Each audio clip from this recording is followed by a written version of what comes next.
जो है इस हफ्ते से या इसी हफ्ते से जो है हम अपनी बकरियों को भी चलाएंगे। तकरीबन हम अपने सारे माल के ऊपर जो है इसको हफ्ते में पहले एक दिन चलाएंगे, फिर इंशाल्लाह इसको हफ्ते में 2 दिन चलाने की सेटिंग डालते रहेंगे।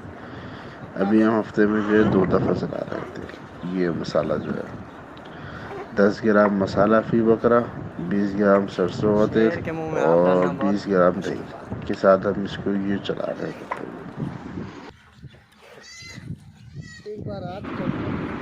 अस्सलाम वालेकुम वरहमतुल्लाहि वबरकातुहू। कैसे राना अंकल, ठीक है?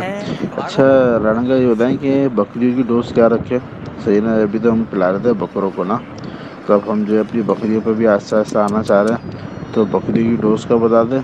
और जो है दूसरा ये क्या नाम है, गब्बन बकरी को किस टाइम पे तक दे सकते हैं और जो फ्रेश बकरी उसको किस टाइम तक दे सकते हैं, इसकी तफसील ज़रा शेयर कर दीजिए, मेहरबानी होगी आपकी।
इरशाद बच्चे